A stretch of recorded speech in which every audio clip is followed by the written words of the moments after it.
Halo teman-teman, Assalamualaikum warahmatullahi wabarakatuh. Perkenalkan, aku Eva Fadriani dari kelas 24C dengan NIM 12492100088. Nah, di video kali ini aku mau sedikit bahas atau menganalisis salah satu berita yang sangat menarik dan cukup relevan di kondisi masyarakat saat ini. Nah, teman-teman, berdasarkan berita dari CNN Indonesia, pengeluaran real per kapita warga Indonesia diproyeksikan naik sebesar 12,8 juta per tahun. Nah, secara singkat ini, angka ini terdengar sangat positif karena sering dikaitkan dengan meningkatnya daya beli masyarakat.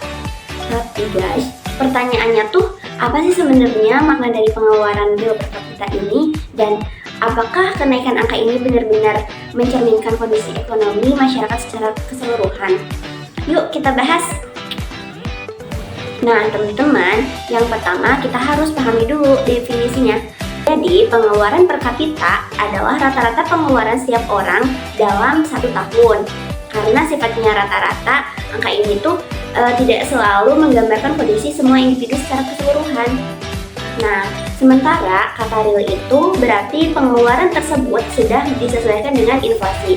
Jadi total pengeluaran Indonesia dibagi dengan total penduduk di Indonesia.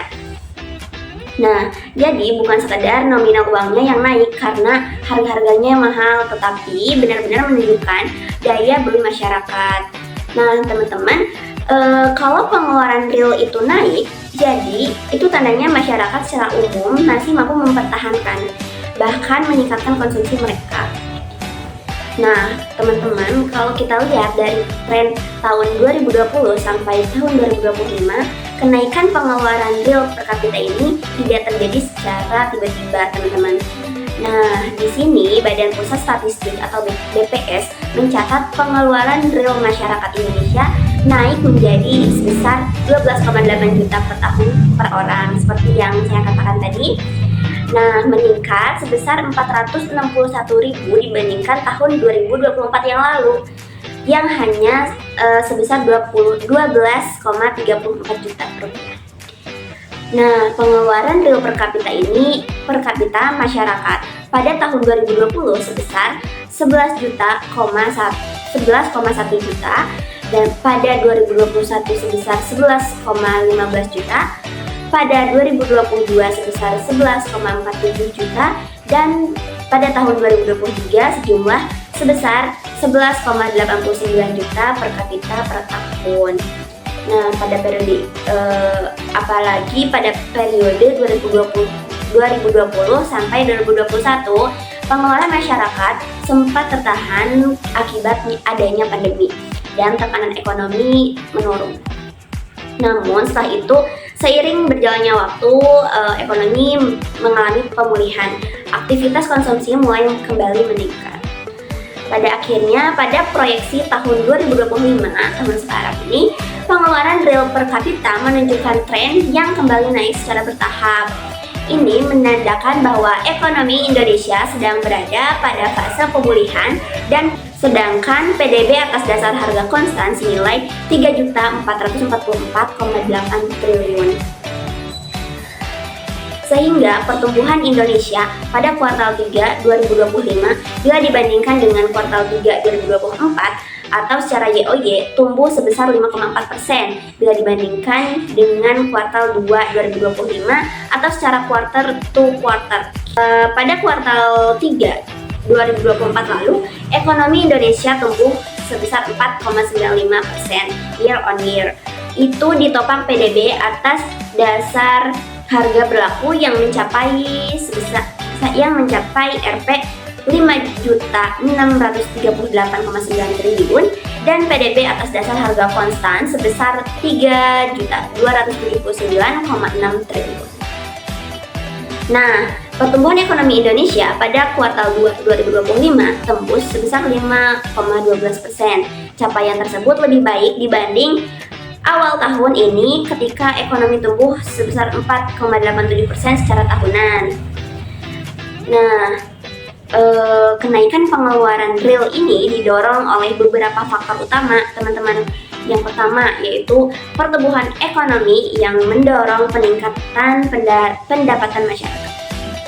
Yang kedua, inflasi yang relatif terkendali sehingga pendapatan tidak langsung habis hanya untuk menutup kenaikan harga.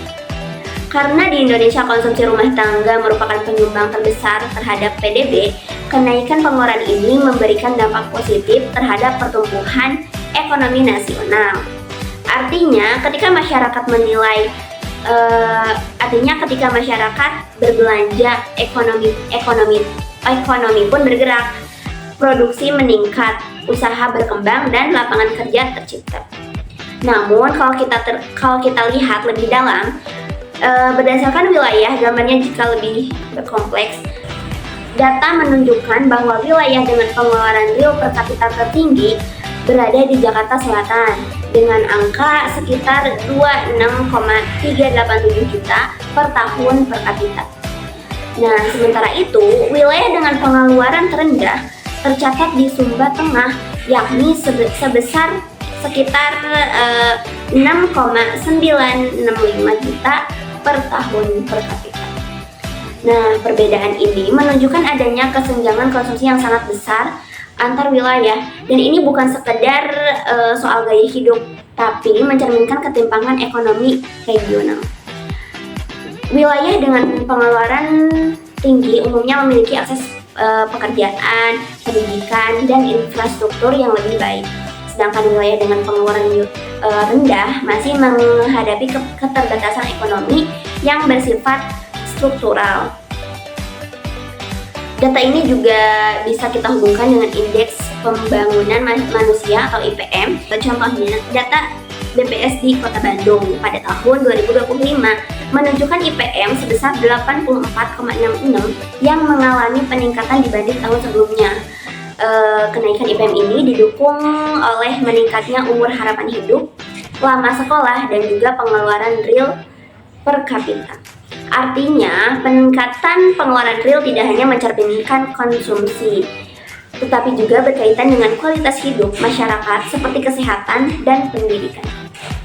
Meski begitu, penting untuk kita catat bahwa angka-angka ini adalah rata-rata, teman-teman.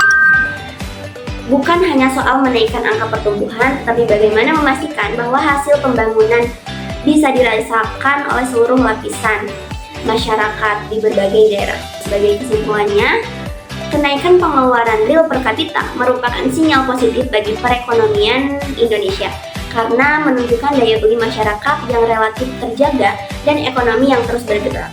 Oleh karena itu, kebijakan ekonomi kedepannya perlu fokus tidak hanya pada pertumbuhan, tapi juga pada pemerataan dan inklusivitas agar peningkatan kesejahteraan benar-benar bisa dirasakan oleh kita semua. Nah, bagaimana teman-teman setelah kita menganalisis sebuah berita yang sangat menarik? Mungkin cukup sekian yang dapat saya analisis. Sampai jumpa di video selanjutnya. Wassalamualaikum warahmatullahi wabarakatuh. Terima kasih yang sudah menonton.